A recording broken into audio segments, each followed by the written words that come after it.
안녕하세요. 대하성형외과 정현희 원장입니다. 안면 윤곽 수술이란 무엇일까요? 안면 윤곽 수술은 그냥 말 그대로예요. 안면 윤곽을 다듬는 수술, 광대 라인. 이제 밑으로 내려가면은 그 사각 턱 라인, 그리고 이제 아래쪽으로 내려가면 턱 끝이죠. 그래서 그 세 가지 윤곽을 만드는 구조물에 대해서 뼈 수술을 통해서 그 윤곽을, 되게 동양 사람들은 줄이는 쪽으로 많이 가요. 그래서 그렇게 줄여주는 수술들이 포함이 돼 있죠. 윤곽 수술은 얼마예요? 윤곽 수술 비용은 뭐 천차만별이에요. 우리가 비용은 대개 수술 시간하고 연관이 돼 있어요. 수술을 아무리 빨리 한다고 그래서 무한정 빨리 할 수 있는 게 아니란 말이에요. 그러다 보니까는 비용이 너무 저렴하면은 의심을 해보긴 해야 돼요. 그래서 중요한 게 오로지 비용만 따지지 마시고 수술 결과, 수술 전후 이런 CT 사진 같은 거를 보여주는지, 고정은 뭐 어떻게 하는지, 이런 수술과 관련된 좀 더 자세한 점을 확인하시고 수술을 결정하시는 게 좋을 거예요. 머리 크기가 크다고 하는데 머리 크기는 줄일 수가 있을까요? 머리 크기를 줄이긴 사실 어렵죠. 왜냐면 머리 안에 뭐가 있어요? 머리 안에 뇌가 있잖아요. 뭐 뇌를 줄일 수는 없죠. 되게 얼굴의 모양이 두 개의 골에 이제 바닥 모양하고 연관이 돼 있다는 얘기가 많이 있어요. 성장하는 과정에서 같이 이렇게 발달하기 때문인데, 어릴 때 두상 모양을 바꿔서 얼굴의 모양을 변화를 주려는 시술들이 좀 있어요. 그 중에 하나가 이제 두상 교정 관련된 거, 헬멧 치료라고 하기도 하고요. 그래서 얼굴 비대칭, 두상 모양이 앞뒤로 좀 납작한 분들은 정면에서 봤을 때 얼굴이 좀 커 보이기 때문에 이제 헬멧 치료를 통해서 너무 앞뒤로 납작한 이런 두상 모양이 되지 않도록 조기에 교정을 해줌으로써 효과를 볼 수 있다고 얘기가 되고 있긴 해요. 윤곽 수술 종류에는 어떤 것들이 있어요? 윤곽 수술 종류는 사각턱 같은 경우는 턱뼈 각을 잘라내서 크기를 좀 줄이는 수술 많이 하고 있고요. 그리고 턱끝 같은 경우는 이제 환자분들의 모양에 따라서 뼈가 큰 분들은 줄이고 뼈가 작은 분들은 좀 늘리고, 뼈가 이제 후방으로 이동되어 있는 무턱 같은 경우는 전방으로 이동시키고, 그리고 너무 발달된 주걱턱은 이제 후방 이동시키고, 이제 이런 뼈 위치 관계를 바꿔주는 수술이고요. 광대는 되게 뭐 동양 사람들은 광대가 발달되어 있는 분들이 많다 보니까 광대 줄이는 수술이죠. 광대 축소 수술. 이 서양에서는 턱뼈 뭐 각 쪽도 그렇고 광대도 그렇고 이게 약간 발달된 느낌을 좋아하는 취향도 있어서 뭐 조직 이식물 같은 걸로 이제 볼륨을 오히려 늘려주는 수술을 하는 경우도 있어요.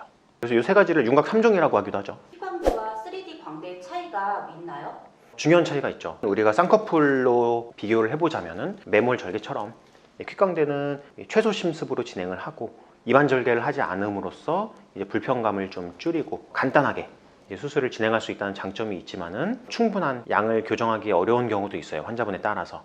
어떤 분들은 이제 45도가 발달되어 있는 분들도 있는데, 퀵광대로는 45도 쪽을 접근해서 뼈의 양을 줄이는 술기가 이루어지기가 좀 어렵고요. 그러다 보니까 되게 뒷광대 위주로, 요 광대 요 뒤쪽 있죠? 뒤쪽 발달된 분들 위주로 이제 수술을 진행을 하고요. 정식광대는 여러 가지 불편한 점들도 있고, 그리고 수술 자체도 이제 입안절개까지 포함을 하다 보니까 좀 더 광범위하게 이루어지는 45도까지 충분한 교정할 수 있고, 결과도 아무래도 이제 좋다고 볼 수 있죠. 그래서 퀵광대 수술하고서 정식광대로 재수술하시는 분들도 은근히 많이 있어요. 본인이 어떤 상태에 해당되는지 그거를 먼저 확인하고 수술 방법을 결정하는 게 굉장히 중요해요. 윤곽 수술로 회복 기간은 얼마나 필요할까요? 사실 회복 기간은 편차가 굉장히 많아요. 어떤 분들은 수술하고 한 주 지나서 사실 그 피부 쪽 실밥 아니었으면 윤곽 수술했는 줄도 모를 만큼 이제 붓기가 없는 분들도 있어요. 그 반면에 이제 한 달 경과돼 갖고 오셨는데도 윤곽 수술의 효과를 가늠하기 좀 어려운 정도의 이렇게 붓기가 있는 분들도 있고요. 붓기는 이제 본인이 갖고 있는 조직의 양하고 연관이 있다고 얘기를 해요. 물론 수술 중에 혈관이 많이 발달돼서 출혈이 많이 있으면은 좀 더 생기기도 하지만 결국은 붓기는 조직에 이런 조직액들이 담기는 거거든요. 그러다 보니까는 담길 만한 조직이 많으면 붓기는 더 많이 생기고, 그리고 붓기가 많이 생기면은 그만큼 더 오래 갈 수 있고, 조직이 적으면 붓기가 담길 조직이 없으니까 붓기도 생각보다 적게 생기고. 수술 후에 가장 조심해야 될 게 있나요? 수술 후에 조심해야 될 거는 여러 가지가 있어요. 여러 가지가 있는데 뭐 붓기 관련된 거 이런 것도 이제 주의사항들을 많이 말씀을 드리지만, 붓기는 결국 시간 지나면 다 빠지게 돼 있어요. 그러다 보니까 이제 중요한 거는 재수술을 필요하게 만들 만한 이런 문제들, 예를 들어 뭐 불교합 같은 거, 간혹가다 수술하고 나서 우리가 광대 수술 같은 경우 뼈를 이제 여러 부위에 걸쳐 단단히 고정을 해요. 저희 같은 경우는 이제 뒷고정도 같이 병행을 하고 그리고 전방부에도 2부위 이상 고정을 하는 걸 일반적으로 이 수술 방법으로 하고 있는데, 그럼에도 불구하고 우리가 씹는 근육의 힘은 굉장히 세요. 초반에 너무 안심하고 부주의하게 사용을 하면은 굉장히 단단히 고정했음에도 불구하고 간혹가다 저희가 고정한 이런 나사 부위의 뼈가 이제 일부 좀 부러지거나 이런 와이어 같은 데 변형이 생기면서 뼈가 이동하거나 벌어지는 현상이 생기기도 해요. 물론 이제 단단히 여러 부위에 걸쳐서 고정을 하면은 약간의 벌어짐 같은 게 생기는 게 큰 문제를 일으키지는 않아요. 대개는 뼈가 다시 자라나면서 다 유합은 되기 때문에. 근데 이제 수술 결과가 좀 아쉬움이 남게 되죠. 아무래도 뼈가 좀 넓어지는 쪽으로 이동을 하니까. 그래서 뭐 기왕이면은 이런 분류압이나 아니면은 뼈에 이동을 일으킬 수 있는 이런 점에 대해서는 각별한 좀 주의를 해주시는 게 중요하다고 볼 수 있어요. 단단한 거 씹지 말고 너무 강한 자극이나 압박 같은 거 가하지 마시고. 뼈가 고정될 때까지라고 하는데 그 시기가 언제까지예요?